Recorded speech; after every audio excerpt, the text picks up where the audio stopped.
മദീനയുടെ ചരിത്രത്തിലൂടെ നമ്മൾ കടന്നു വരുമ്പോൾ മദീനയെ കുറിച്ച് ഒരുപാട് ആളുകൾ ചരിത്രം എഴുതിയിട്ടുണ്ട്. ആ ചരിത്രത്തിൽ ഏറ്റവും പ്രധാനപ്പെട്ട ചരിത്രം ഉള്ളത് അല്ലാമ അലി സംഹൂദി വഫാ ഉൽ വഫാ എന്ന ഗ്രന്ഥത്തിൽ മദീനയെ കുറിച്ച് ഏറ്റവും നന്നായിട്ട് വിവരിച്ചിട്ടുണ്ട്. അതിൽ തന്നെ മദീനയ്ക്ക് ഒരുപാട് പേരുകൾ പറയുന്നുണ്ട്. 94ഓളം പേരുകൾ മദീനക്ക് ഉൾപ്പെടുന്നുണ്ട്. അത് പുരാതന കാലത്ത് യസ്രിബ് എന്ന പേരിലാണ് മദീന അറിയപ്പെടുന്നത്. പിന്നീട് പല പേരുകളും ത്വാബ, ത്വയ്ബ, ദാറുൽ ഹിജ്റ, ഖുവത്തുൽ ഇസ്ലാം എന്നിങ്ങനെ അതിൽ പ്രധാനപ്പെട്ട പേരുകളാണ്.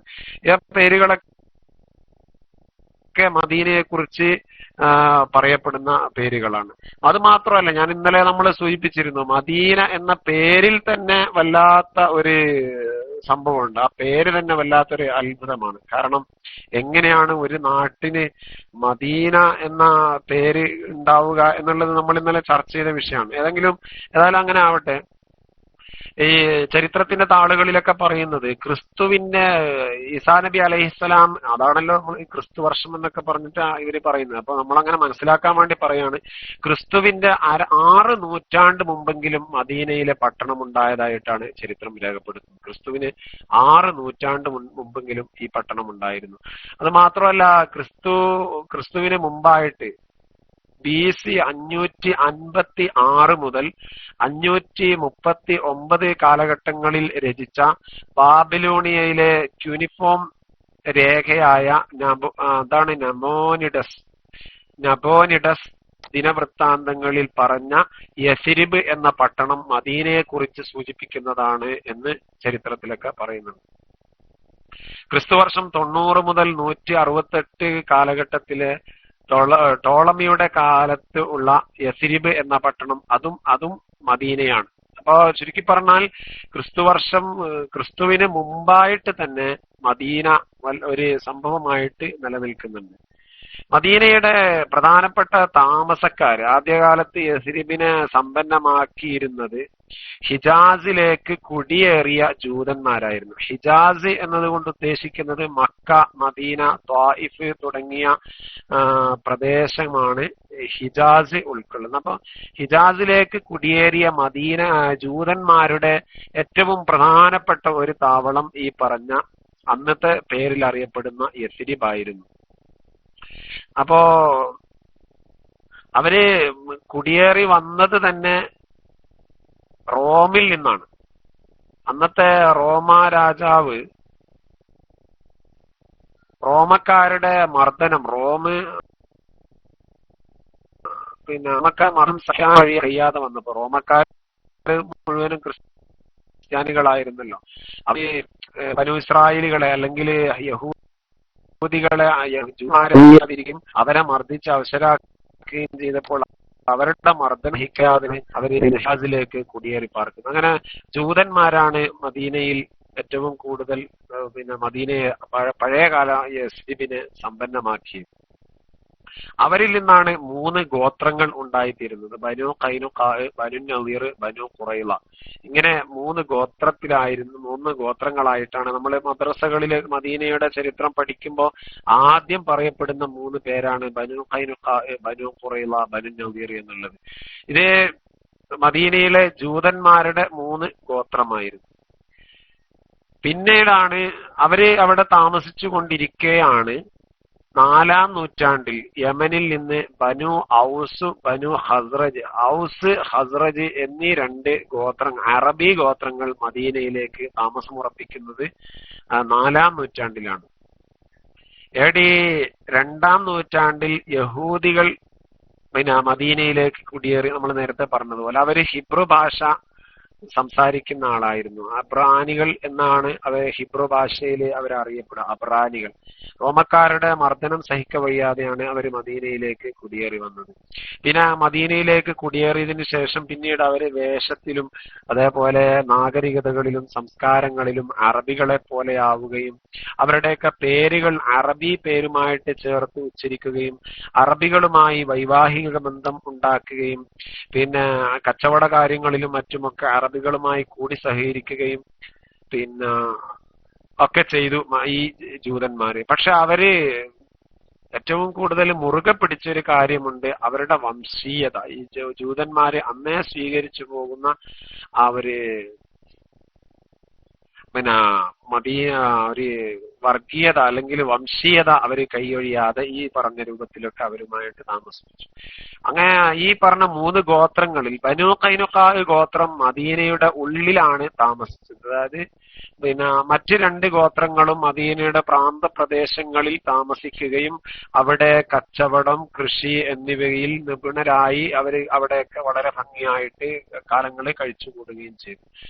ഈ മദീനയിലെ പ്രാന്തപ്രദേശങ്ങളിലും മറ്റു ഭാഗങ്ങളിലൊക്കെ താമസിച്ച ആളുകൾ കച്ചവടത്തിലും എല്ലാവരും ജൂതരെ വളരെ നിപുണരായിരുന്നു. അവരാണ് മദീനയെ സംബന്ധിച്ചിടത്തോളം ഈത്തപ്പനകളുടെ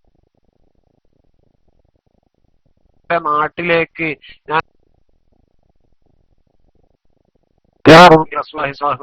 തങ്ങള് ഒരിക്കല് പറഞ്ഞിട്ടുണ്ട്. ഈത്തപ്പനകളുടെ നാട് എന്നറിയപ്പെടുന്ന മദീന, പ്രത്യേകിച്ച് ഇന്ന് നമുക്ക് മദീന ചെന്ന് നോക്കിയാൽ അവിടെ ഏറ്റവും കൂടുതൽ ഈത്തകളാ വളരുന്ന സമൃദ്ധിയുള്ള ഒരു പ്രദേശമായിട്ട് മദീന മാറിയത് നമുക്ക് കാണാൻ കഴിയും. അപ്പൊ ഈ അതിന് ബീജാഭാവം തന്നെ അല്ലെങ്കിൽ എന്നീ 3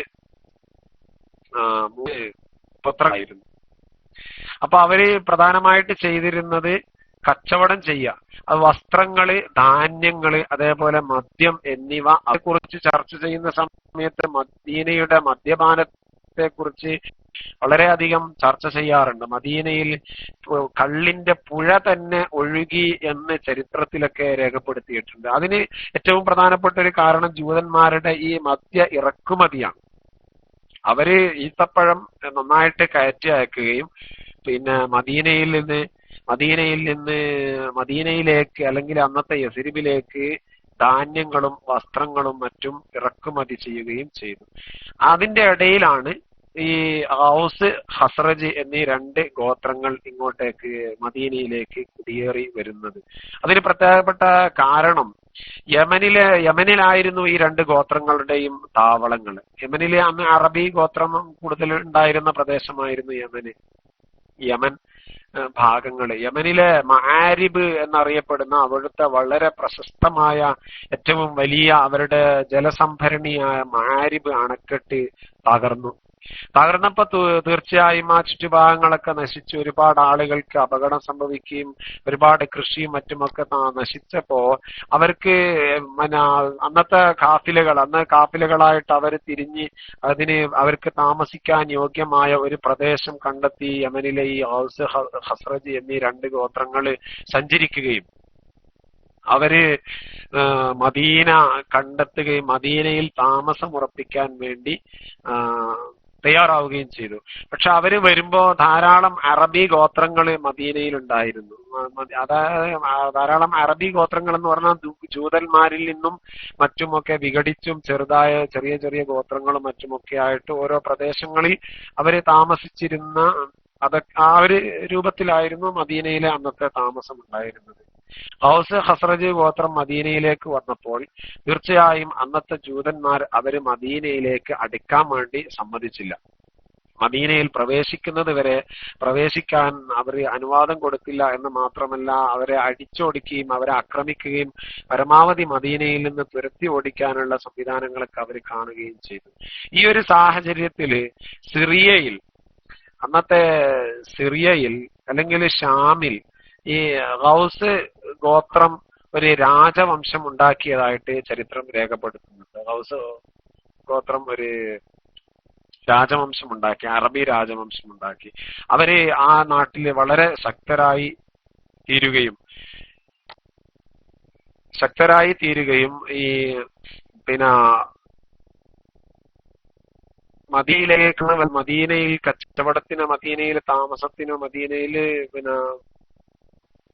മദീനയിലേക്ക് വന്ന ഔസ്, ഖസ്റജ് ഗോത്രങ്ങളെ മദീനയിൽ താമുണ്ടായിരുന്നു ഈ സിറിയയിൽ ശക്തരായ ഔസ് ഗോത്രക്കാർ അവര് ബന്ധപ്പെട്ട് മദീനയിൽ വന്ന ഗൗസ് ഗോത്രത്തെ സഹായിക്കുകയും ഈ ദൂതരെ മദീനയെടുത്ത് ഗോത്രത്തിൽപ്പെട്ട ആളുകൾ മദീനയുടെ അകത്ത് നിന്ന് മാറ്റി പുറത്താക്കുകയും അവിടെ വലിയ കോൾ നിർമ്മിക്കുകയും ചെയ്തതാണ് രേഖപ്പെടുത്തുന്നത്. അന്ന് ജൂതന്മാർക്ക് മദീനയിൽ ഏകദേശം 59ഓളം കോട്ടകൾ ഉണ്ടായിരുന്നു. ഗൗസ് ഗോത്രക്കാര് 13 കോട്ടകളും അവര് വീണ്ടും നിർമ്മിക്കുകയും ഗൗസ് കബീല 13 കോട്ടകൾ അവിടെ നിർമ്മിക്കുകയും ചെയ്തു. അങ്ങനെയാണ് അറബികളുടെ അല്ലെങ്കിൽ ഗൗസ് ഖസ്റജ് ഗോത്രങ്ങളുടെ ഒരു ഇടത്താവളമായ അല്ലെങ്കിൽ പ്രധാനപ്പെട്ട ഒരു താവളമായിട്ട് മദീന മാറുന്നത്. ഗൗസ് ഗോത്രത്തെ സ്വാഭാവികമായും സിറിയയിലുള്ള ഗൗസ് രാജവംശം സംരക്ഷിക്കുകയും അവർക്ക് മദീനയിൽ വേണ്ട രൂപത്തിലുള്ള സംരക്ഷണങ്ങളൊക്കെ കൊടുക്കുകയും ചെയ്തപ്പോ സ്വാഭാവികമായും അവിടെ നിന്ന് ഖസ്റജ് ഗോത്രം പുറത്താക്കപ്പെട്ടു എന്ന് പറഞ്ഞാൽ അവർക്ക് മേലെ ഒരു ആധിപത്യം എന്നുള്ള നിലക്ക് ഗൗസ് ഗോത്രം നിലപാടുകൾ സ്വീകരിച്ചപ്പോ അവരെ മഹാനായ റസൂലുള്ളാഹി സ്വല്ലല്ലാഹു അലൈഹി വസല്ലമ തങ്ങൾ മദീനയിൽ എത്തി തന്നെ ഈ മദീനയിൽ ഗൗസ് ഖസ്റജ് ഗോത്രങ്ങൾ തമ്മിലുള്ള സംഘട്ടനവും സംഘർഷവും അവസാനിപ്പിക്കുകയും അവരെ ഒന്നാക്കുകയും ചെയ്യുകയായിരുന്നു അവിടെ നടത്തിയ ആദ്യത്തെ പ്രഥമമായിട്ടുള്ള പ്രവർത്തനം. അങ്ങനെ നമ്മൾ ഇന്നലെ പറഞ്ഞതനുസരിച്ച് റബീഉൽ അവ്വൽ 12 തിങ്കളാഴ്ച ദിവസം മഹാനായ റസൂലുള്ളാഹി സ്വല്ലല്ലാഹു അലൈഹി വസല്ലമ തങ്ങൾ മദീനയിലേക്ക് കടന്നു. ആളുകൾ എത്തിച്ചേരുകയും ജൂതന്മാരിൽ നിന്നും അതേപോലെ പൂർവേദക്കാരിൽ നിന്നുമൊക്കെ ഒരു പ്രവാചകന്റെ ആഗമനത്തെ കുറിച്ച് കേട്ടറിയുകയും പഠിക്കുകയും മനസ്സിലാക്കുകയും ആ പ്രവാചകൻ മക്കയിൽ എത്തിയിട്ടുണ്ട് എന്ന് മനസ്സിലാക്കി മദീനക്കാരായ ആളുകൾ നേരത്തെ തന്നെ മക്കയിലേക്ക് പോയി സല്ലല്ലാഹു അലൈഹി വസല്ലമ തങ്ങളുമായി ഉടമ്പടി ഉണ്ടാക്കുകയും അങ്ങനെ മദീനയിലേക്ക് നിബിതങ്ങളെ സ്വീകരിക്കാൻ വേണ്ടിയുള്ള എല്ലാവിധ തയ്യാറെടുപ്പുകളോട് കൂടിയും അവര് മദീനത്തിൽ സല്ലല്ലാഹു അലൈഹി വസല്ലമ തങ്ങളെ വരവേൽക്കുകയും ചെയ്തതായിട്ട് ചരിത്രം രേഖപ്പെടുത്തുന്നുണ്ട്. സല്ലല്ലാഹു അലൈഹി വസല്ലമ തങ്ങൾ റബീഉൽ അവ്വൽ 12 തിങ്കളാഴ്ച ദിവസം മദീനയിലേക്ക് എത്തിച്ചേർന്നു. നിബിതങ്ങള് തന്റെ ഒട്ടകവുമായി കടന്നു വന്ന സമയത്ത് നബി സല്ലല്ലാഹു അലൈഹി വസല്ലമ തങ്ങളെ മദീനയിലേക്ക് കടന്നു വന്നപ്പോ ആളുകളൊക്കെ എല്ലാവരും നിബിതങ്ങളോട് ആവശ്യപ്പെട്ടു, എന്റെ ഖബീലയിൽ ഇറങ്ങണം, എന്റെ വീട്ടിൽ ഇറങ്ങണം, എന്റെ ഖബീലയിൽ ഇറങ്ങിയിട്ട് അങ്ങനെ എല്ലാവർക്കും സല്ലല്ലാഹു അലൈഹി വസല്ലമ തങ്ങള് ആവശ്യപ്പെട്ടതനുസരിച്ച് നിബിതങ്ങളുടെ നിർദ്ദേശം പറഞ്ഞു എന്റെ ഒട്ടകം എവിടെയാണോ അവിടെയാണ് ഞാൻ ഇറങ്ങുക എന്ന് പറയുകയും മഹാനായ റസൂലുള്ളാഹി സ്വല്ലല്ലാഹു അലൈഹി വസല്ലമ തങ്ങൾ ഒട്ടകം ആദ്യമായിട്ട് മുട്ടുകുത്തി അവിടെ ഒരു പള്ളി നിർമ്മിക്കുകയും ചെയ്തു. മസ്ജിദ് ഖുബാ എന്നറിയപ്പെടുന്ന ചരിത്ര പ്രസിദ്ധമായ പള്ളി. ഇൻഷാ അല്ലാഹ് പള്ളിയെക്കുറിച്ചും അതുമായി ബന്ധപ്പെട്ട വിവരണങ്ങളെ കുറിച്ചൊക്കെ നമുക്ക് പിന്നീട് ചർച്ച ചെയ്യാനുള്ളത് കൊണ്ട് ആ ഭാഗം തൽക്കാലം ഞാൻ അവിടെ മാറ്റിവെക്കുകയാണ്.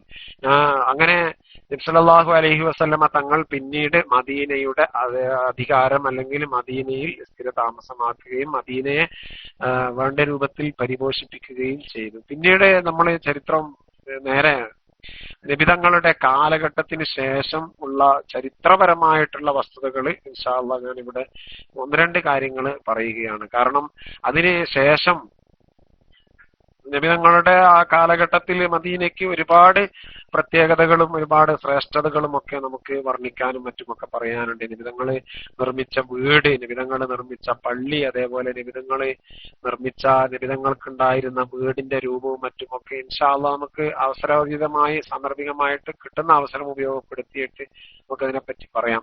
നിബിതങ്ങള് മസ്ജിദ് നബവി നിർമ്മിക്കുന്നത് AD 622 ക്രിസ്തുവർഷം 622 ഹിജ്റ 1-ാം വർഷം എന്ന് വേണമെങ്കിൽ നമുക്ക് പറയാം. 622 ആദ്യമായിട്ട് മദീനയിലെ നിബിതങ്ങള് പള്ളി ഉണ്ടാക്കുന്നത്.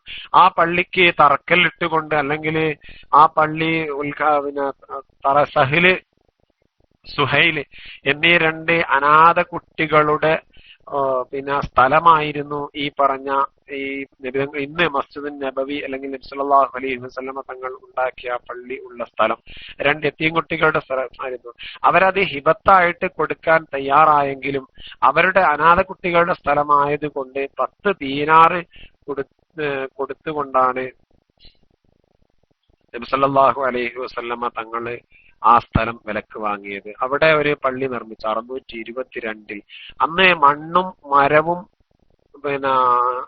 സഹാബികൾ ആ പള്ളി നിർമ്മിക്കാൻ വേണ്ടി അവര് കാണിച്ച താല്പര്യം, മണ്ണും മരവും ചുമന്ന് നിർമ്മിച്ച്, അതേപോലെ ചളിക്കട്ട കൊണ്ട് ചുമരുണ്ടാക്കുകയും ഈത്തപ്പന കൊണ്ടുള്ള തൂണും പനയോല കൊണ്ട് മേഞ്ഞ എന്താ പറയാ മേൽക്കൂരയും ഒക്കെയുള്ള ഒരു പള്ളിയായിരുന്നു നബിതങ്ങള് അന്ന് നിർമ്മിച്ചത്. അന്നത്തെ പള്ളി ചരിത്രകാരന്മാര് പറയുന്നു, അന്നത്തെ ആ പള്ളിക്ക് ഏകദേശം 1050 ചതുരശ്ര മീറ്റർ ആയിരുന്നു അതിന്റെ ചുറ്റളവ് ഉണ്ടായിരുന്നത് എന്നാണ്. ഹിജ്റ ക്രിസ്തുവർഷം 628, അതായത് 6 വർഷങ്ങൾക്ക് ശേഷം ഹിജ്റ 6-7 കാലഘട്ടത്തിൽ സല്ലല്ലാഹു അലൈഹി വസല്ലമ തങ്ങൾ തന്നെ മസ്ജിദ് നബവി ഒന്നുകൂടി വിപുലീകരിക്കുകയുണ്ടായി.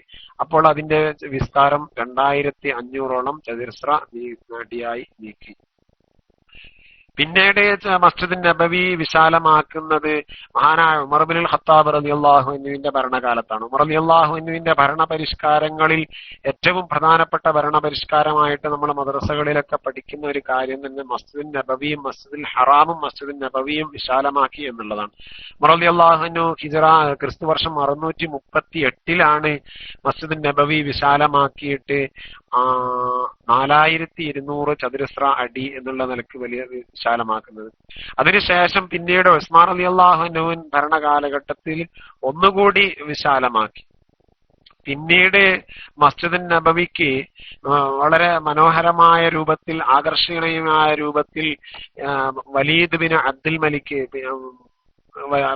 അബ്ദുൽ മലിക്കിന്റെ കാലഘട്ടത്തിൽ 4 മിനാരങ്ങൾ സ്ഥാപിച്ചു.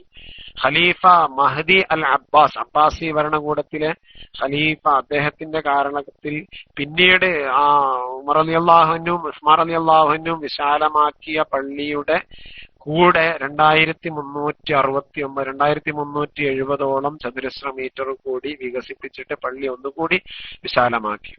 1483 സുൽത്താൻ ഹൈത്തബിയുടെ കാലഘട്ടത്തിലും അതുപോലെ അബ്ദുൽ മജീദ് അൽ ഉസ്മാനി ക്രിസ്തുവർഷം 1844 മുതൽ 1861 വരെയുള്ള ഉസ്മാനിയ ഭരണകൂടത്തിലെ ഖലീഫമാരുടെ കാലഘട്ടത്തിലുമാണ് മസ്ജിദ് നബവി പിന്നീട് വിശാലമാക്കുകയും വികസിപ്പിക്കുകയും ചെയ്യുന്നത്.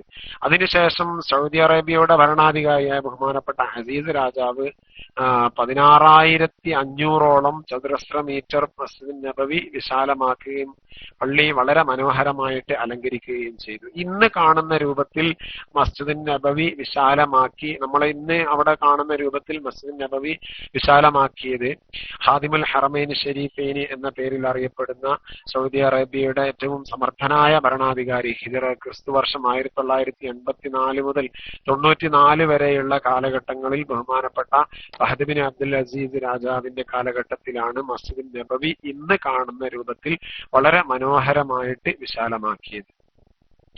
പിന്നീട് മദീനയുടെ ഭരണം കൈയാളുന്നു. ഇൻഷാ അല്ലാഹ് നമുക്ക് അതിന്റെ ഇടയിൽ വരുന്ന ചരിത്രങ്ങളിലേക്ക് അവസരം പിന്നീട് സാന്ദർഭികമായിട്ട് വരാവുന്നതാണ് എന്ന് ഓർമ്മിപ്പിക്കുന്നു. പിന്നെ മദീനയിൽ മുആവിയ ബിൻ അബൂ സുഫിയാൻ ആണ് പിന്നീട് ഭരണകൂടം ഉണ്ടാക്കുന്നത്. ബനു ഉമയ്യ ഭരണകൂടം ക്രിസ്തുവർഷം 661 മുതൽ 750 വരെയുള്ള കാലഘട്ടത്തിൽ, അതേപോലെ അന്ന് 661 ഭരണം തുടങ്ങിയ മുആവിയ ഭരണകൂടം അല്ലെങ്കിൽ ബനു ഉമയ്യ ഭരണകൂടം അതിന്റെ തലസ്ഥാനം മദീനയിൽ നിന്നും ഡമസ്കസിലേക്ക് മാറ്റുകയും, അതേപോലെ ഖലീഫ വലീദ് ബിൻ അബ്ദുൽ മലിക് ഇസ്ലാമിക നിയമങ്ങൾ ഉൾപ്പെടുത്തി മദീനയെ ഒരു പ്രത്യേക പ്രവിശ്യയാക്കിയിട്ട് മാറ്റുകയുമാണ് ചെയ്യുന്നത്. ഒരു മദീന വേറെ തന്നെ ഒരു പ്രൊവിൻസ് ആക്കിയിട്ട് മാറ്റിയത് ബഹുമാനപ്പെട്ട ഖലീഫ വലീദ് ആയിരുന്നു. ഉമർ ബിൻ അബ്ദുൽ അസീസ് റളിയല്ലാഹു അൻഹുവിന്റെ നിർദ്ദേശപ്രകാരം അന്നത്തെ ഖലീഫയായിരുന്ന അന്നത്തെ അമീറായിരുന്ന വലീദ് ബിൻ അബ്ദുൽ മലിക് ആണ് പിന്നീട് നേരത്തെ നമ്മൾ പറഞ്ഞതുപോലെ 4 മിനാരത്തോട് കൂടി ബഹുമാനപ്പെട്ട മസ്ജിദുൻ നബവി വളരെയധികം വിശാലമാക്കി. ഏകദേശം AD 707 മുതൽ 710 വരെയുള്ള കാലഘട്ടത്തിലാണ് പിന്നെ ഈ സംഭവം ഉണ്ടായിരുന്നത്. അന്നത്തെ വിസ്തീർണം 2300ഓളം ചതുരശ്ര മീറ്ററിൽ 4 മിനാരത്തോടു കൂടി വളരെ വിശാലമായിട്ടാണ് മസ്ജിദ് നബവി അല്ലെങ്കിൽ മദീനെ പിന്നീട് കാണുന്നത്. പിന്നീട് വന്നത് അബ്ബാസിയ ഭരണകൂടമാണ്. ഹിജ്റ ക്രിസ്തുവർഷം 750 മുതൽ 1258 വരെയുള്ള വളരെ വിശാലമായ കാലഘട്ടത്തിൽ ജീവിച്ച അബ്ബാസിബിൻ അബ്ദുൽ മുത്തലിബിലേക്ക് ചേർത്ത് കൊണ്ടുള്ള അബ്ബാസിയ ഭരണകൂടം, അബുൽ അബ്ബാസ് സഫാഹ്, അതേപോലെ അബ്ദുല്ലാഹിബിന് മുഹമ്മദ്, അവരൊക്കെയാണ് അതിന്റെ സ്ഥാപകൻ. അവര് പള്ളി മസ്ജിദ് നബവി വീണ്ടും വിശാലമാക്കുകയും നേരത്തെ നമ്മൾ പറഞ്ഞതുപോലെ ഏകദേശം 2500ഓളം ചതുരശ്ര അടി വികസിപ്പിക്കുകയും ചെയ്തു. 20 പുതിയ വാതിലുകൾ മസ്ജിദ് നബവിക്ക് അവർ ഉണ്ടാക്കി. പക്ഷെ അന്നെന്ത് ചെയ്തു? തലസ്ഥാനം ഡമസ്കസിൽ നിന്നും ബഗ്ദാദിലേക്ക്, ഇസ്ലാമിക ഭരണകൂടത്തിന്റെ തലസ്ഥാനം ഡമസ്കസിൽ നിന്നും ബഗ്ദാദിലേക്ക് മാറ്റുകയും ചെയ്തു. അവരാണ് ആദ്യമായിട്ട് അമീർ എന്ന ഒരു പദപ്രയോഗം, ഒരു പ്രവിശ്യക്ക് ഒരു അമീർ അല്ലെങ്കിൽ ഒരു ഖലീഫ, ഒരു ഗവർണർ എന്നുള്ള രൂപത്തിൽ ഒരു പ്രത്യേക ഒരു പദപ്രയോഗം നടത്തിയത് പിന്നെ അവര് കാലഘട്ടത്തിലാണ്.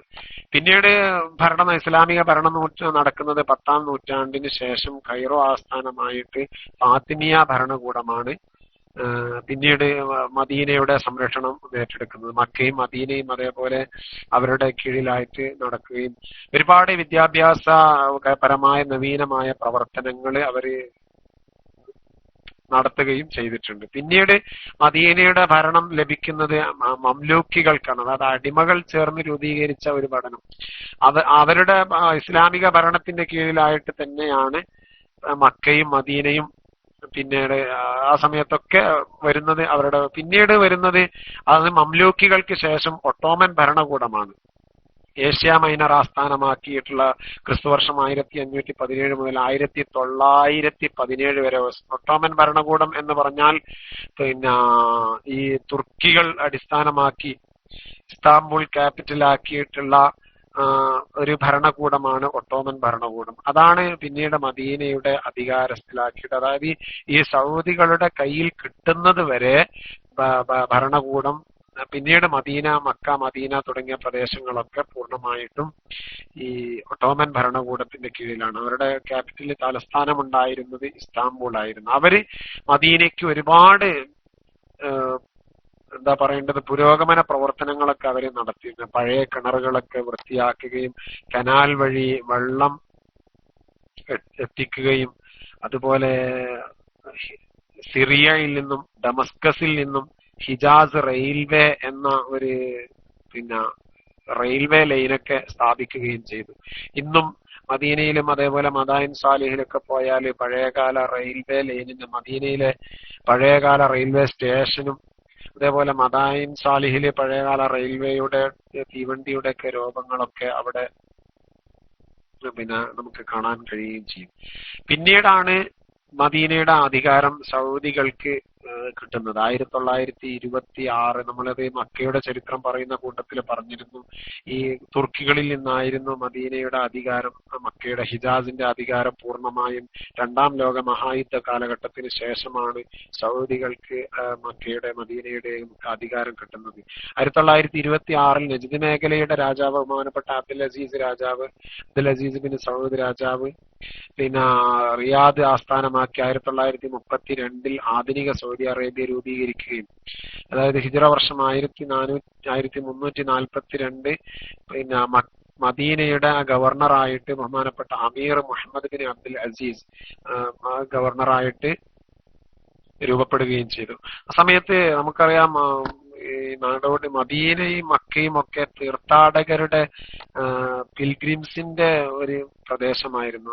ആളുകള് തീർത്ഥാടനത്തിന് വേണ്ടി മദീനയിലേക്കും മക്കയിലേക്കുമൊക്കെ സിയാറത്തിനും ഹജ്ജിനുമൊക്കെ ആയിട്ട് വരുന്ന ആളുകൾക്കുള്ള ഏറ്റവും വലിയ ഒരു പ്രശ്നം അവർക്ക് അതായത് നാടോടികളിൽ നിന്ന് അല്ലെങ്കിൽ കൊള്ളക്കാരിൽ നിന്നൊക്കെ നേരിടേണ്ടി വരുന്ന ഏറ്റവും ഉപദ്രവമായിരുന്നു, ഏറ്റവും വലിയ ഒരു പ്രയാസം സൃഷ്ടിച്ചിരുന്നത്. മക്കയിലേക്കും മദീനയിലേക്കും ഹജ്ജിനും സിയാറത്തിനും ഒക്കെ വരുന്ന ആളുകളെ ഒളിഞ്ഞും തെളിഞ്ഞും ആക്രമിക്കുകയും അവരിൽ നിന്ന് അനധികൃതമായി സമ്പത്തും മറ്റുമൊക്കെ പിടിച്ചെടുക്കുകയും അവരെ വല്ലാതെ ഉപദ്രവിക്കുകയും ചെയ്ത ഒരു ഘട്ടം, ഒരു അവസരം ഈ ഹിജ്റ വർഷം 1344 കാലഘട്ടങ്ങളിലൊക്കെ വല്ലാതെ ഉണ്ടായിട്ടുണ്ട്.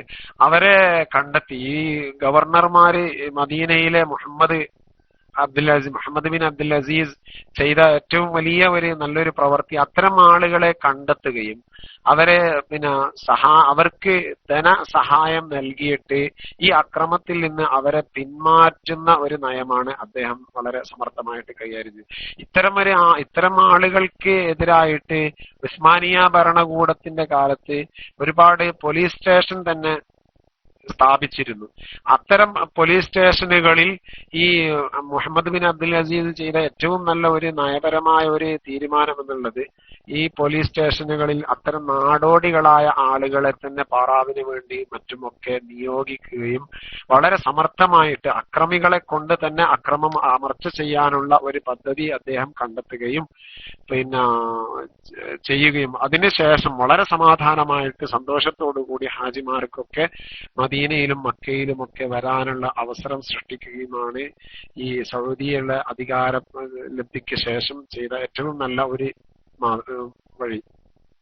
അതിനുശേഷം പിന്നീട് ഹിജ്റ വർഷം 1345 അന്നത്തെ സൗദി രാജാവ് ആദ്യമായിട്ട് യന്ത്രം ഫിറ്റ് ചെയ്ത വാഹനത്തിൽ, അന്ന് വരെ ഹജ്ജിനും ഉംറക്കൊക്കെ ആളുകൾ വന്നിരുന്നത് ഒട്ടകപ്പുറത്തും കുതിരപ്പുറത്തും മറ്റുമൊക്കെ ആയിരുന്നുവെങ്കിലും പിന്നീട് ആദ്യമായിട്ട് യാന്ത്രികമായ വാഹനം അല്ലെങ്കിൽ യന്ത്രം ഘടിപ്പിച്ച വാഹനത്തിൽ ആദ്യമായിട്ട് വരുന്നത്, യാത്ര ചെയ്യുന്നത് ബഹുമാനപ്പെട്ട സൗദ് രാജാവായിരുന്നു 1345 കാലഘട്ടത്തിൽ. അതേപോലെ അദ്ദേഹം മദീനയിൽ വന്നിട്ട് പല പരിഷ്കാരങ്ങളൊക്കെ നടത്തി. അന്നത്തെ അമീറിനെ മാറ്റം വരുത്തുകയും നായിബായ അമീർ ഇബ്രാഹിം അൽ സബാഹിനെ, അന്ന് അമീർ മുഹമ്മദ് ബിൻ അബ്ദുൽ അസീസിന്റെ ശേഷം നായിബായി ഭരണം നടത്തിയിരുന്ന അമീർ ഇബ്രാഹിം അൽ സബാഹിനെ മാറ്റി പകരം മിസ്അർ ബിൻ സഊദിനെ നിയമിച്ചു. അതുപോലെ അതിനുശേഷം അദ്ദേഹം രോഗിയായപ്പോൾ അബ്ദുൽ അസീസ് ബിൻ ഇബ്രാഹിമിനെ അതിനുവേണ്ടി പകരമാക്കി. അദ്ദേഹത്തിന്റെ ഭരണകാലഘട്ടത്തിൽ സ്കൂളുകളും മറ്റും സ്ഥാപിക്കുകയും സാമ്പത്തികമായി മദീനയെ നല്ല ഉന്നതിയിലേക്ക് വളർച്ചയിലേക്ക് എത്തുകയും ചെയ്തു. 1929 കാലഘട്ടങ്ങളിൽ കൂടുതൽ വാഹനങ്ങൾ ഇറക്കുമതി ചെയ്തു. ആ കൊല്ലം തന്നെ ഒരു പ്രത്യേക ട്രാൻസ്പോർട്ട് കമ്പനി ഉണ്ടാക്കുകയും എന്നിട്ട് ഹാജിമാർക്കും മറ്റു വേണ്ടി യന്ത്രവൽകൃത വാഹനങ്ങളിലൂടെ ഹജ്ജിന് വരാനുള്ള സാഹചര്യങ്ങളൊക്കെ ഉണ്ടാക്കുകയും ചെയ്തു. 1940-41 കാലഘട്ടങ്ങളിലാണ് 1960 കാലഘട്ടങ്ങളിലാണ് എയർപോർട്ടിനെ കുറിച്ച് അവർ ചിന്തിക്കുകയും എയർപോർട്ട് സ്ഥാപിക്കുകയും 1959 ഈ അബ്ദുല്ലാഹ് ബിൻ സഊദ് അൽ സുദൈരി അദ്ദേഹത്തിന്റെ കീഴിലാണ് എയർപോർട്ട് സ്ഥാപിക്കുന്നത്. അദ്ദേഹം 1959 മരിച്ചു. പിന്നീട് മകൻ അബ്ദുറഹ്മാൻ അൽ സുദൈരി അമീറായിട്ട് മദീനയുടെ ഭരണം വളരെ ഭംഗിയായിട്ട് നടത്തുകയും ചെയ്തതാണ് നമുക്ക് ചരിത്രത്തിൽ കാണാൻ കഴിയുന്നത്. ഒരുപാട് അമീർമാര് അല്ലെങ്കിൽ മറ്റുമൊക്കെ സൗദി അറേബ്യയുടെ അന്നത്തെ ഭരണാധികാരികളെ കുറിച്ച് പറയും. 1953 മുതൽ 64 വരെ സൗദ് ബിൻ അബ്ദുൽ അസീസും, 64 മുതൽ 75 വരെ ഫൈസൽ ബിൻ അബ്ദുൽ അസീസും, 75 മുതൽ 82 വരെ ഖാലിദ് രാജാവും, 82 മുതൽ 2005 വരെ ഫഹദ് രാജാവും, 2005 മുതൽ ഇപ്പോൾ നിലവിലുള്ള അവസരത്തിൽ അബ്ദുള്ള രാജാവ്, ഇവരുടെയൊക്കെ കീഴിലായിട്ടാണ് മദീന വളരെയധികം ഭംഗിയായി നല്ല രൂപത്തിൽ മദീനയുടെ പ്രവർത്തനങ്ങളൊക്കെ നടന്നു വരുന്നത്. ഇന്നും അൽഹംദുലില്ലാ മദീനയിലേക്ക് നമ്മൾ ചെന്നാൽ ലോകത്ത് വേറെ ഏത് ഒരു തീർത്ഥാടന സ്ഥലത്തേക്ക് എത്തിച്ചേർന്നാലും, ഒരു ആളുകളൊക്കെ ഒരുമിച്ച് കൂടുന്ന സ്ഥലങ്ങളിലേക്കൊക്കെ എത്തിച്ചേർന്നാൽ കിട്ടുന്നതിനേക്കാൾ ഏറ്റവും സൗകര്യപ്രദമായ രൂപത്തിലുള്ള വൃത്തിയും വെടിപ്പും സൗകര്യങ്ങളും ബാത്റൂമുകളും മറ്റുമൊക്കെ നിറച്ചുകൊണ്ട് മദീന ലോകത്ത് എത്തിച്ചേരുന്ന ലക്ഷക്കണക്കായ ഹാജിമാർക്കും ഉംറയ്ക്ക് വേണ്ടി വരുന്ന ആളുകൾക്കൊക്കെ വളരെ ഭംഗിയായ രൂപത്തിൽ നാടിനെ സംരക്ഷിച്ചു നിർത്തുന്നത് ഇന്നും സൗദി അറേബ്യയിലെ ഭരണാധികാരികളാണ് എന്ന് പറയുമ്പോൾ അവര് ഈ തിരുഹറമുകളോട് കാണിക്കുന്ന ആദരവും മറ്റുമൊക്കെ നമ്മൾ മനസ്സിലാക്കേണ്ടതുണ്ട്. അല്ലാഹു സുബ്ഹാനഹു വ തആല അവരിൽ നിന്ന് സ്വീകരിക്കുകയും അർഹമായ പ്രതിഫലങ്ങൾ അവരെ ചെയ്യുന്ന എല്ലാ കർമ്മങ്ങളും അവർ നൽകുകയും ചെയ്യുമാറാവട്ടെ. ആമീൻ എന്ന് സാന്ദർഭികമായിട്ട് ദുആ ചെയ്യുകയാണ്. പല ഇപ്പൊ മദീനയിൽ നമ്മളെ പറഞ്ഞ 5 വരെയുള്ള കാലഘട്ടത്തിൽ മജീദ് ഇബ്നു അബ്ദുൽ അസീസ് 86 മുതൽ 99 വരെയും, മുഖരി ബിൻ അബ്ദുൽ അസീസ് 99 മുതൽ 1000 വരെയും, ശേഷം അബ്ദുൽ അസീസ് ബിൻ മാജിദ് ആണ് അദ്ദേഹം ഇപ്പൊ നിലവിലെ മദീനയുടെ ഗവർണറായിട്ട് നിലവിലുള്ളതും. ഇങ്ങനെയുള്ള വിഷയങ്ങളൊക്കെ ഇത് മദീനയുടെ ചരിത്രപരമായിട്ടുള്ള ചില ചെറിയ ചെറിയ കാര്യങ്ങളാണ് നമ്മളിവിടെ ചർച്ച ചെയ്തത്. ഇൻഷാ അല്ലാഹ് വരും ദിവസങ്ങളിൽ മദീനയുടെ പള്ളിയുടെ ഓരോ പ്രധാനപ്പെട്ട സ്ഥലങ്ങള്, പള്ളിയിൽ നമുക്ക് പ്രത്യേകിച്ച് കണ്ടെത്താനും ഉൾക്കൊള്ളാനൊക്കെ കഴിയുന്ന സ്ഥലങ്ങളെ കുറിച്ചുള്ള ചർച്ചകളൊക്കെ നമുക്ക് നടത്താൻ കഴിയും എന്ന് മാത്രം. അതുപോലെ വളരെ പ്രധാനപ്പെട്ട ഓരോ സ്ഥലങ്ങളും മദീനയുടെ ചുറ്റുഭാഗത്തുള്ള പള്ളികളിലും മറ്റുമൊക്കെ നമുക്ക് പള്ളികളിലേക്കുമൊക്കെ ഇറങ്ങിച്ചെന്നുകൊണ്ട് മദീനയെ കുറിച്ച് കൂടുതൽ മനസ്സിലാക്കാനൊക്കെ ഇൻഷാ അല്ലാഹ് വരും ദിവസങ്ങളിൽ അല്ലാഹു സുബ്ഹാനഹു വ തആല നമുക്ക് തൗഫീഖ് ചെയ്യുമാറാവട്ടെ. ആമീൻ എന്ന് മാത്രം ദുആ ചെയ്തുകൊണ്ട് അർഹമർ റഹീമായ റബ്ബ് നമ്മൾ ഇതുവരെ പറഞ്ഞതും കേട്ടതും ഒരു സാലിഹായ അമലായി സ്വീകരിക്കുകയും പരിശുദ്ധമായ മദീനയെ സ്നേഹിക്കാനും മദീനയിൽ ഇഷ്ടംപോലെ അവസരങ്ങളിൽ ഒരുമിച്ച് കൂടാനും എത്തിച്ചേരാനും ഈ ഒരു ശബ്ദം കേട്ടത് നമുക്ക് തൗഫീഖ് നൽകുകയും ചെയ്യുമാറാവട്ടെ.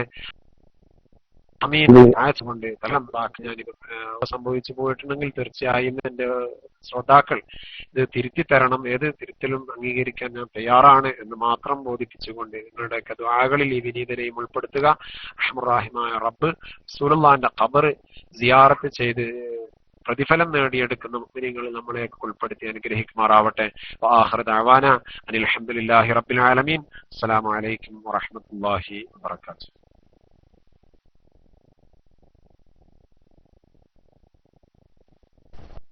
വഅലൈക്കും അസ്സലാം വറഹ്മത്തുള്ളാഹി വബറകാതുഹു. അസ്സലാമു അലൈക്കും സഹോദരന്മാരെ. അൽഹംദുലില്ലാഹ് വസ്സലാത്തു വസ്സലാമു അലാ അഷ്റഫിൽ മുർസലീൻ വഅലാ ആലിഹി വസഹ്ബിഹി അജ്മഈൻ. സഹോദരന്മാരെ, നാം ഇതുവരെയും നമ്മുടെ ബഹുമാനപ്പെട്ട ഖാഫില ബുറൈദ എന്ന ഐഡിയിലുള്ള ഉസ്താദുകൾ നമുക്ക് വേണ്ടി ചരിത്രങ്ങളുടെ ഒരു എത്തിനോട്ടം എന്ന മഹത്തായ ശീർഷകത്തിൽ പുണ്യ മദീനയെ കുറിച്ചുള്ള നല്ല വിവരണമായിരുന്നു നാം ഇതുവരെയും കേട്ടുകൊണ്ടിരുന്നത്. അല്ലാഹു സുബ്ഹാനഹു വ തആല നമ്മുടെ ഈ ഒത്തുചേരലിനെയും പിരിയലിനെയും നമ്മിൽ നിന്ന് സ്വാലിഹായ അമലാക്കി സ്വീകരിക്കുമാറാകട്ടെ. അതുപോലെ തന്നെ നമ്മുടെ ഉസ്താദുകളിൽ നിന്ന് അല്ലാഹു സുബ്ഹാനഹു വ തആല സ്വാലിഹായ അമലാക്കി സ്വീകരിച്ച് നാളെ ആഖിറത്തിൽ ഉപകരിക്കുന്ന ഒരു സൽക്രമമാക്കി അല്ലാഹു സുബ്ഹാനഹു വ തആല സ്വീകരിക്കുമാറാകട്ടെ.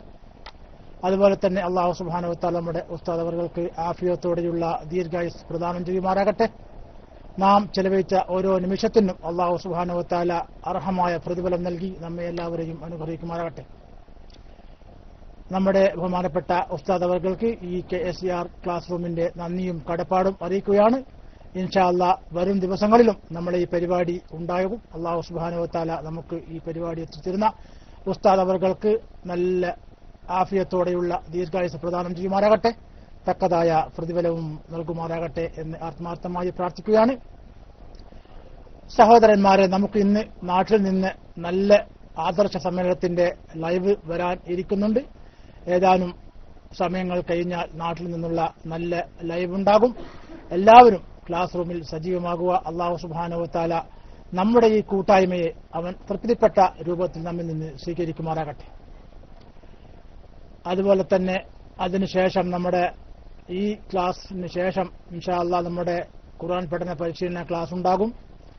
അങ്ങനെ പല പരിപാടികളുമായി നമ്മുടെ ക്ലാസ് റൂം അൽഹംദുലില്ലാഹ് നല്ല നിലയിൽ പോയിക്കൊണ്ടിരിക്കുകയാണ്. അല്ലാഹു സുബ്ഹാനഹു വ തആല നമ്മുടെ ഈ കൂട്ടായ്മയെ ഖിയാമത്ത് നാൾ വരെ നിലനിർത്തുമാറാകട്ടെ എന്ന് ആത്മാർത്ഥമായി പ്രാർത്ഥിക്കുകയാണ്. സഹോദരന്മാരെ, ഇപ്പോൾ നടക്കേണ്ട സമയം നമ്മുടെ 2:45 മുതൽ 4 വരെയുള്ള സമയം നമ്മുടെ ഫത്ഹുൽ മുഈൻ ദർസിന്റെ ടൈമാണ്. ഉസ്താദ് അവர்கள் ഇതുവരെയും രജിസ്റ്റർ ചെയ്ത് വന്നതായി കണ്ടിട്ടില്ല. അപ്പൊ അതുകൊണ്ട് നമുക്ക് ആ ദിവസത്തെ ആ ടൈമിൽ നമ്മൾ കഴിഞ്ഞ ക്ലാസ്സിൽ പഠിച്ച റെക്കോർഡാണ് വെക്കേണ്ടത്. അപ്പൊ അതുകൊണ്ട് ഫത്ഹുൽ മുഈൻ ദർസിന്റെ റെക്കോർഡ് വെക്കണം ഇൻഷാ അല്ലാഹ്. അതിന് മുമ്പ് മുഹമ്മദ് കുട്ടിക്കാർക്കൊന്നും പറയാൻ തോന്നുന്നു. ഓക്കെ, ഞാൻ മുഹമ്മദ് കുട്ടിക്കാൻ വേണ്ടി മൈക്ക് റിലീസ് ആക്കുന്നു. അസ്സലാമു അലൈക്കും വറഹ്മത്തുള്ളാഹി വബറകാതുഹു.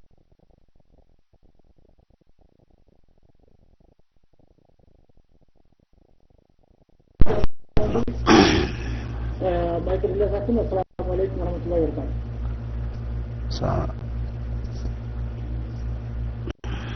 ഹലോ, അസ്സലാമു അലൈക്കും വറഹ്മത്തുള്ളാഹി. അൽഹംദുലില്ലാഹി റബ്ബിൽ ആലമീൻ. അല്ലാഹുമ്മ സ്വല്ലി അലാ സയ്യിദിനാ മുഹമ്മദിൻ വഅലാ ആലി സയ്യിദിനാ മുഹമ്മദ്. ശബ്ദം കേൾക്കുന്നുണ്ടല്ലോ അല്ലേ? നമുക്ക് പിന്നെ ഒരു ലൈവുമായിട്ട് ബഹുമാനപ്പെട്ട റംഷീദ് കല്ലൂരാവി വന്നിട്ടുണ്ട്.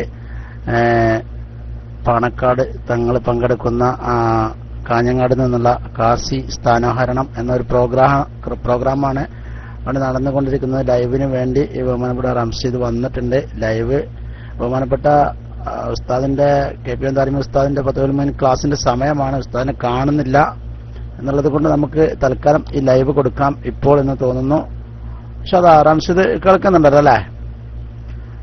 റംഷീദ് കേൾക്കുന്നുണ്ടാവും. റൈസാൻ ചെയ്തിട്ടുണ്ട്. അദ്ദേഹത്തിന് വേണ്ടി ലൈവിലേക്ക് മൈക്ക് കൈമാറുന്നു. അസ്സലാമു അലൈക്കും വറഹ്മത്തുള്ളാഹി.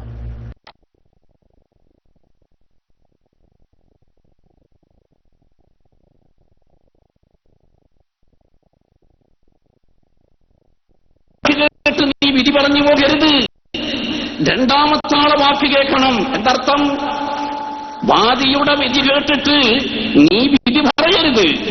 പ്രതിയുടെ വിധിയും നീ കേൾക്കണം. ബഹുമാനപ്പെട്ട റസൂലുള്ളാഹി സ്വല്ലല്ലാഹു അലൈഹി വസല്ലം ആദിയായി നിയോഗിക്കുമ്പോ പഠിപ്പിച്ചു കൊടുക്കുന്നതാണ്. ബഹുമാനികളെ വലിയ പേടിക്കേണ്ട സ്ഥാനമാണ്, വലിയ ഉയർന്ന സ്ഥാനമാണ്. പക്ഷേ പേടിക്കണം, കൽബിലെപ്പോഴും പേടി വേണം. എന്തായിരിക്കും? റബ്ബിന്റെ കോടതിയിൽ എത്തും.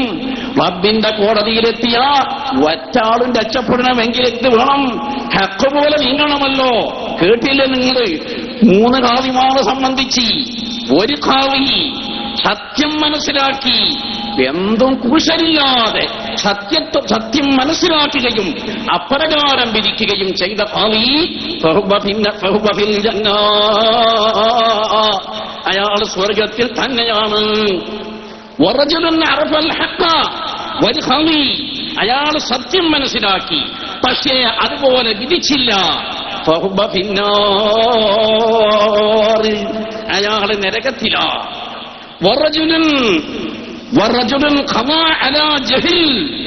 അറിവില്ലായ്മ കൊണ്ടൊരു ഖാദി വിധിച്ച്, അറിഞ്ഞില്ല, മുസാവറ ചെയ്തില്ല. മുസാവറ ചെയ്യണം. അബ്ദുള്ള മുസ്ലിയാരെ ഒരു പ്രത്യേകത എന്താണെന്നറിയോ? മുസാവറ എല്ലാവരോടും കൂടിയാലോചിക്കും. എല്ലാ ആളുകളോടും ചിലർക്ക് വലിയ കിബിറാണല്ലോ ഇത്. വലിയ ഉന്നത സ്ഥാനത്ത് എത്തിയെന്നുള്ള ആ നിലപാട് ആർക്കും ഉണ്ടാകാൻ പാടില്ല. മുസാവറ ചെയ്യണം. അബ്ദുള്ള മുസ്ലിയാരെ പറ്റി പറയുകയാണെങ്കിൽ വലിയ മുസാവറന്റെ ആളാ. മനുഷ്യന്റെ സൃഷ്ടിപ്പിന്റെ സമയത്ത് മലക്കുകളോട് അല്ലാഹ് മുസാവറ ചെയ്തില്ലേ? അള്ളാഹ്ക്ക് മുസാവറ ചെയ്യേണ്ട ആവശ്യമുണ്ടോ? ഒരു കാര്യം തീരുമാനിക്കാൻ, ഒരു കാര്യത്തെ പറ്റി തീരുമാനമെടുക്കാൻ അല്ലാഹു തആലക്ക് മുസാവറ ചെയ്യേണ്ട ആവശ്യമുണ്ടോ? എന്താ പഠിപ്പിക്കുന്നത്? മനുഷ്യനെ ഭൂമുഖത്ത് അയക്കും. അവിടെ ഒരു ഭരണസമിതിയുണ്ട്. അതിൽ ആദ്യത്തെ ഘട്ടം മുസാവറയാ. എല്ലാവരും മുസാബറ ചെയ്യണം. സ്വന്തമായി തീരുമാനമെടുക്കാൻ പാടില്ല. അതിലൊക്കെ കിബിട് കാണിച്ചിട്ട് വരില്ല. അബ്ദുൽ മുസ്ലിയാർ എല്ലാവരോടും മുസാബറ ചെയ്യും. പടച്ചവനെ, അദ്ദേഹം ഉറങ്ങിക്കിടക്കുന്ന സ്ഥലത്ത് ഈ പ്രകാശിപ്പിക്കണേ റഹ്മാനും റഹീമായ അല്ലാഹ്. നമ്മൾ ദുആ ചെയ്യാ അല്ലേ, മുസാബറ. അതുകൊണ്ട് മറ്റൊരു ഖാളി റജുലുൻ ഖളാ അലാ ജഹൽ, അറിവില്ലായ്മ കൊണ്ട് വിധിച്ചു. അക്കാളിയോ നരകത്തിലാണ് അക്കാളിയും പോകുന്നത്. നോക്കണം, 3 ഖാളിയാ പറഞ്ഞത്. സുൽമാൻ ഹദീസ എന്താർത്ഥം? 3 ഖാളി സത്യം മനസ്സിലാക്കുകയും സത്യം പറയുകയും ചെയ്ത ഖാളി സ്വർഗത്തിലാ. സത്യം മനസ്സിലാക്കുകയും സത്യം പോലെ സത്യത്തിലൂടെ നീങ്ങാത്ത ഖാളി നരകത്തിലാ. അറിവില്ലായ്മയോട് കൂടി വിരിച്ച ഖാളി നരകത്തിലാ. അതാ സാധാരണ പറയുന്നത് 2 ഖാളി നരകത്തിലൂന്നും 1 ഖാളി സ്വർഗത്തിൽ. സാധാരണ വാക്കുണ്ടല്ലോ, സാധാരണക്കാരൊക്കെ അത് പറയും, അങ്ങനെ പറയാറുണ്ട്. അതാ അതിന്റെ അർത്ഥം. ബഹുമാനികൾ നോക്ക്, അപ്പൊ നല്ലോണം പേടിക്കണം. എന്താ പേടിക്കണം എന്ന് പറഞ്ഞേ? ബഹുമാനപ്പെട്ട മൂസാ നബി അലൈഹിസ്സലാമിനോടും ബഹുമാനപ്പെട്ട മൂസാ നബി അലൈഹിസ്സലാമിനോടും ഹാറൂൻ നബി അലൈഹിസ്സലാമിനോടും പറഞ്ഞല്ലോ, ഇത് ഫിർഔൻ എന്ന ചക്രവർത്തിയിലേക്ക് രണ്ടാളും പോ. ഇന്നഹു തഗാ, തീർച്ചയായും അവൻ അതിക്രമിച്ചിരിക്കുന്നു. അതുകൊണ്ട് അവിടെ പോ. ഫഖൂലാ ലഹു ഖൗലൻ ലയ്യിനൻ ലഅല്ലഹു യതദക്കറു ഔ യഖ്ശാ. നോക്കണം, ഫഖൂലാ ലഹു ഖൗലൻ ലയ്യിനൻ. മൂസാ നബി അലൈഹിസ്സലാമിനോടും ഹാറൂൻ നബി അലൈഹിസ്സലാമിനോടും അല്ലാഹുവിന്റെ കൽപ്പന, നിങ്ങൾ അവിടെ പോയി പ്രബോധനം ചെയ്യുന്ന അവസരത്തിൽ ഫഖൂലാ ലഹു ഖൗലൻ ലയ്യിനാ, സൗമ്യമായ വാക്കുപയോഗിക്കണം, കടുത്ത വാക്കുപയോഗിക്കരുത്. കണ്ടോ പറഞ്ഞു കൊടുക്കുന്നത്? സൗമ്യമായ വാക്കുപയോഗിക്കണം, കടുപ്പത്തിൽ നീങ്ങരുത്, വളരെ ചേശ്യത്തിൽ നീങ്ങരുത്, കടുപ്പം കാണിക്കരുത്. എന്താ കാരണം? ലഅല്ലഹു യതദക്കറു ഔ യഖ്ശാ. ആ ഫിർഔനിക്ക് ഒരു പക്ഷേ ഓർമ്മിക്കലുണ്ടാകും, ഉപദേശം സിദ്ധിക്കലുണ്ടായേക്കാം, അല്ലെങ്കിൽ അല്ലാഹുവിന്റെ ഭയം ഉണ്ടായേക്കാം. ഇവിടെ സംശയമുണ്ടല്ലോ. അല്ലാഹ് അറിയുമല്ലോ. മൂസാ നബി അലൈഹിസ്സലാമിന്റെ പ്രബോധനം കൊണ്ടും ഹാറൂൻ നബി അലൈഹിസ്സലാമിന്റെ പ്രബോധനം കൊണ്ടും ഫിർഔനിക്ക് ഒന്നും തട്ടുകയില്ല, അവൻ അനുസരിക്കുകയില്ലെന്ന് അല്ലാഹ് അറിയൂലേ? അറിയുന്ന അല്ലാഹ് പറയാണ്, മൂസാ നബിയെ, ഹാറൂൻ നബിയെ, സൗമ്യമായ വാക്ക് പറയണേ. അയാൾക്ക് ഉദ്ബോധനം ഉണ്ടായേക്കാം, അയാൾ ഭയപ്പെട്ടേക്കാം. എന്താണത്? അത് നിങ്ങളുടെ കാര്യം. പ്രബോധനം ചെയ്യുമ്പോൾ നമ്മളെ കരുത്തത് വേണം, അയാൾ നന്നാകും എന്ന് കരുത്ത് വേണം. അല്ലാഹ് നന്നാക്കൂല എന്ന് വെച്ച അത് വേറെയാ, അതിന് നമ്മൾക്ക് കൈകടത്തരില്ല. നമ്മളോ നന്നാകുമെന്നുള്ള ആ ശുഭലക്ഷണം ആർക്കും ഉണ്ടാവണം. അതാ പറയുന്നത്, നിങ്ങൾ പ്രബോധനം ചെയ്യുമ്പോ നിങ്ങൾ നല്ല നിലയിൽ സൗമ്യമായി പെരുമാറണം, അല്ലേ? ഇതാണ് ഞാൻ പറഞ്ഞത്. ബഹുമാനപ്പെട്ട അബ്ദുള്ള മുസ്ലിയാർ കഥ വളരെ സൗമ്യമായുള്ള പെരുമാറ്റമാണ്, നിങ്ങൾക്കൊക്കെ അറിയാം, അല്ലേ? എന്താ രണ്ടാളും മറുപടി പറഞ്ഞെന്നറിയോ? നീ ഇങ്ങനെ ഒക്കെ പറയുന്നുണ്ടെങ്കിൽ കാലാ റബ്ബനാ നഖാഫു അൻ യഫൂത അലൈനാ അവ യത്വാ. പടച്ചവനെ, ഞങ്ങൾക്ക് പേടി. ആരാ പറയുന്നത്? പ്രവാചകന്മാരാ പറയുന്നത്. ഞങ്ങൾക്ക് പേടിയുണ്ട് പടച്ചവനെ, അയ്യഫുതാലീന, ഞങ്ങളെ മേൽ അവൻ കടന്നാക്രമിക്കുമോ, അവൻ അതിക്രമം പ്രവർത്തിക്കുമോ എന്ന് ഞങ്ങൾ പേടിക്കുന്നു. അല്ലാഹ് ഉറപ്പുകൊടുക്കുകയാണ്, വേണ്ട പേടിക്കണ്ട. ലാ തഖാഫാ ഇന്നനീ മഅകുമാ അസ്മഉ വഅറാ. രണ്ടാളും പഠിക്കണ്ട, ഞാൻ കാണുന്നുണ്ട്, ഞാൻ കേൾക്കുന്നുണ്ട്, പിന്നെ പഠിക്കണം. അല്ലാഹ് പറയാണ്. അതുപോലെ ബഹുമാനികളെ അല്ലാഹുവിന്റെ റസൂല് പറയുന്നു, ചോദിച്ചു വാങ്ങാതെ ഒരാൾക്ക് ഖളാഇന്റെ സ്ഥാനം, ഖാദിന്റെ സ്ഥാനം അല്ലാഹു തആല കൊടുത്തു കഴിഞ്ഞാൽ അൻസലല്ലാഹു മലക്കാ, ഒരു മലക്കിനെ അല്ലാഹു തആല ഇറക്കും. ആ മലക്ക് ഈ ഖാവിനെ ഇങ്ങനെ ശരിപ്പെടുത്തിക്കൊണ്ടിരിക്കും. യുസദ്ദിദുഹു ഹദീസിൽ പറയാ, ശരിപ്പെടുത്തിക്കൊണ്ടിരിക്കും. എപ്പോഴ്? മാദാമ അലൽ ഹഖ്, സത്യത്തിൽ ആ ഖാവി സ്ഥിതി ചെയ്യുമ്പോഴെല്ലാം ഖാവിയെ ശരിപ്പെടുത്തിക്കൊണ്ടിരിക്കും. ഇത് തൗറാത്തിലുണ്ട് കേട്ടോ. നമ്മളെ ശരീഅത്ത് മാത്രമല്ല, തൗറാത്തിലും പറഞ്ഞിട്ടുണ്ട്. എന്താ തെളിവ്? ബഹുമാനപ്പെട്ട അഷ്റഫുൽ ഖൽഖ് സല്ലല്ലാഹു അലൈഹി വസല്ലമിന്റെ മുമ്പിൽ ഒരു മുസ്ലിമും ഒരു ജൂതനും വന്നിട്ട് യക്തസമാ, രണ്ടാള് കേസ് ബോധിപ്പിച്ച്, ഒരു കേസ് ബോധിപ്പിച്ച്.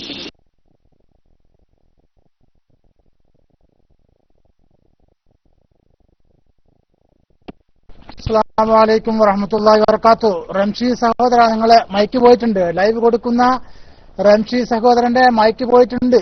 ഒന്ന് റീസ്റ്റാർട്ടാക്കി ഉടനെ വരും. സഹോദരന്മാരെ, ഇതുവരെ നല്ല ലൈവ് കേട്ടുകൊണ്ടിരിക്കുകയായിരുന്നു. ഇൻഷാ അല്ലാഹ് നമ്മളെ റംഷി സഹോദരൻ ഉടനെ എത്തും. എല്ലാവരും ക്ലാസ് റൂമിൽ തന്നെ